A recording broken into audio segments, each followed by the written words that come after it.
In today's video, we'll be opening up the Samsung Galaxy Z Flip 6.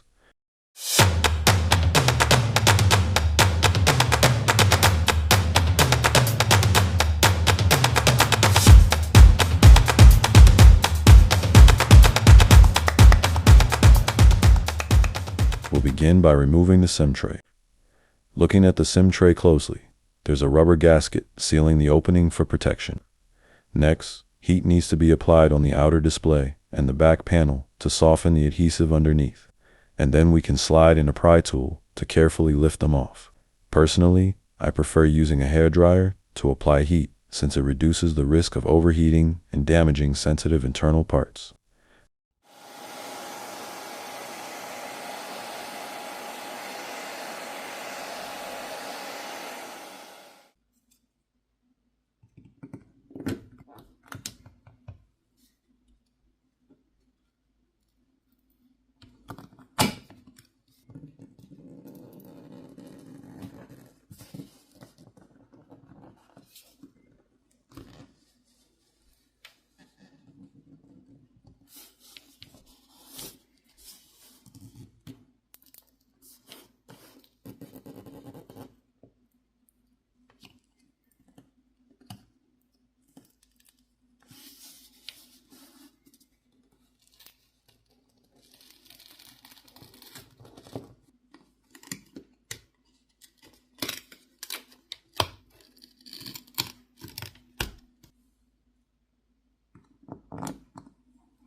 After that, the plastic cover shielding the screen connector can be removed. Once the cover is off, the display cable can be detached from the motherboard. The camera lens covers can also be replaced easily by applying heat and gently prying them off, which means you don't need to take the phone fully apart to replace those. Now, let's turn to the other side. Here, 16 Phillips screws need to be unscrewed.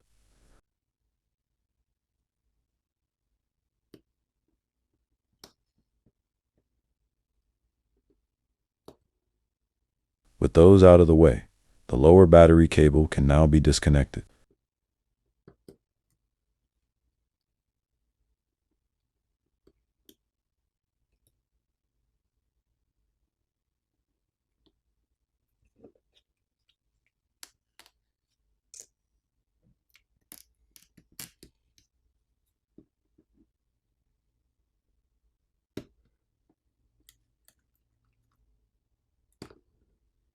This piece here is the wireless charging coil.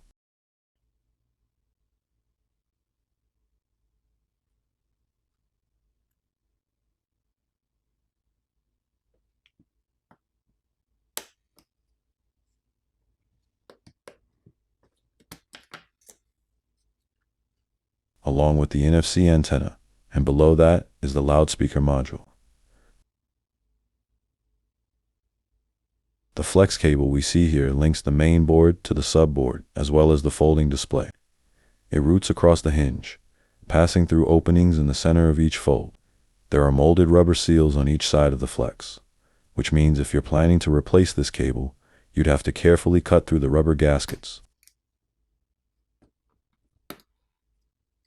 The subboard itself is held down with 2 more Phillips screws.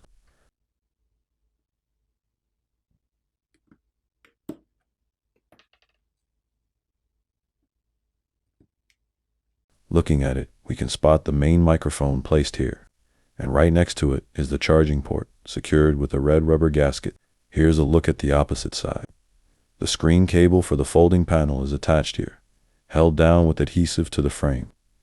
If you're replacing the folding screen, you need to remove the back cover first. Unscrew the speaker assembly and take out the subboard to access the screen cable. From there, you'd heat up the folding screen area, lift the plastic border, and then add more heat before prying the screen away from the frame. I won't be removing the folding screen here since there's always a high chance of damaging it during removal.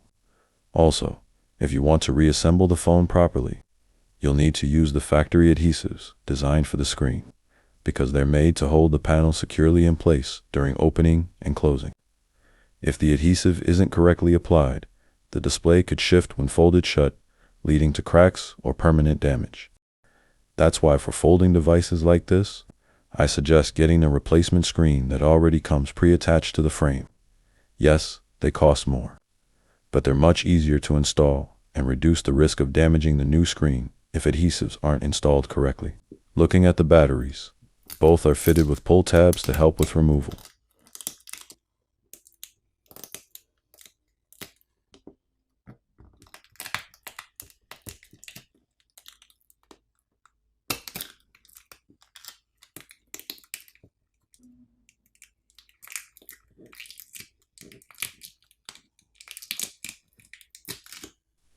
This one is the 2870 mAh cell. Over here in the lower corner is the vibration motor, which is fixed with adhesive. Apply some heat and pry it out if you need to replace it.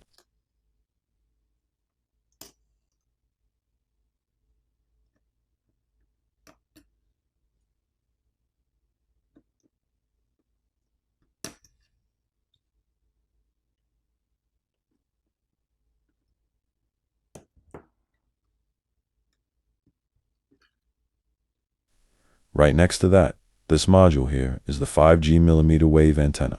Keep in mind, not all Galaxy Z Flip 6 versions will come with this wave antenna, since not all regions use the technology. Devices without it mainly rely on sub-6 GHz 5G instead.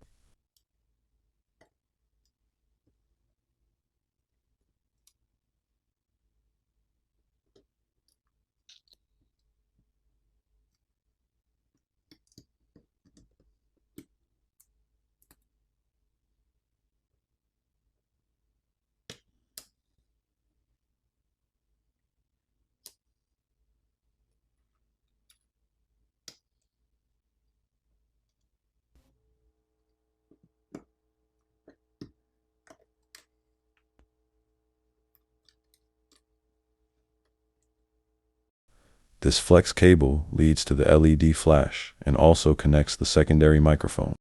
On the opposite side, you can clearly see the secondary microphone.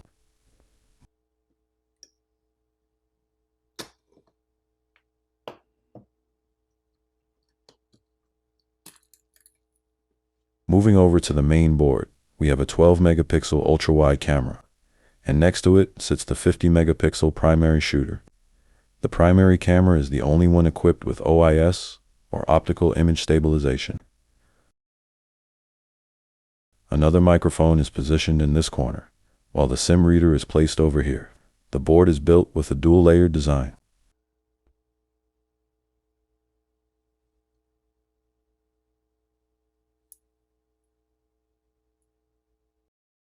On the other side, you can see the camera flex cables, and they can be detached easily by popping the connectors loose. Here's the proximity and ambient light sensor. And covering the back shield is graphite film, which helps with heat transfer.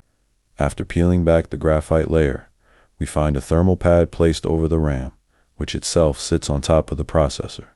With the pad removed, here's a clearer view. On the back, this is the ambient light sensor, and next to it runs the flex cable for the power button and side-mounted fingerprint reader. If you need to replace that assembly, you'll lift and pull the rubber gasket from inside the frame, which also releases the power button, allowing you to push it through the frame and slide it out.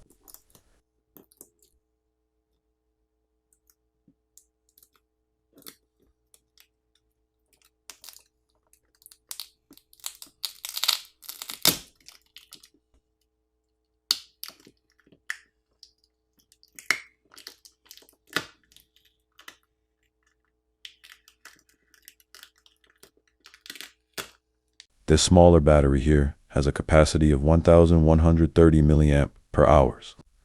Once it's removed, you can see the vapor chamber that spans across the batteries and motherboard, designed to spread and manage heat.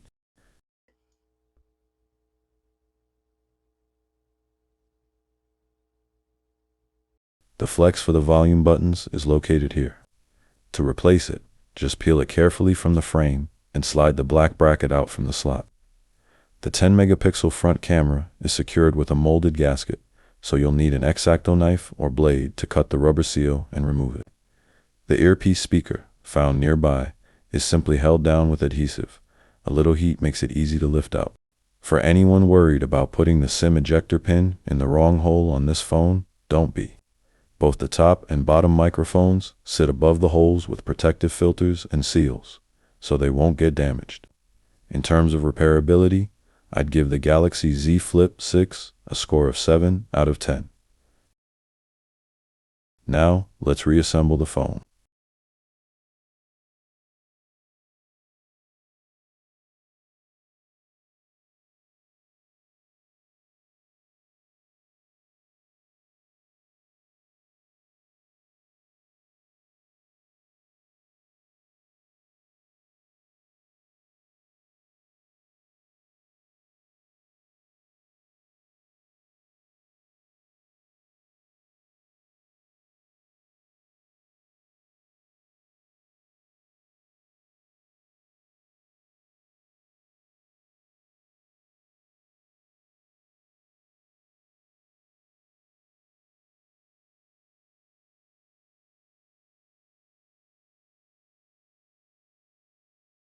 Once everything's secured back in place, flip it over, power it on, and that's it. Thanks for watching Big Felix Repairs, and I'll catch you in the next video.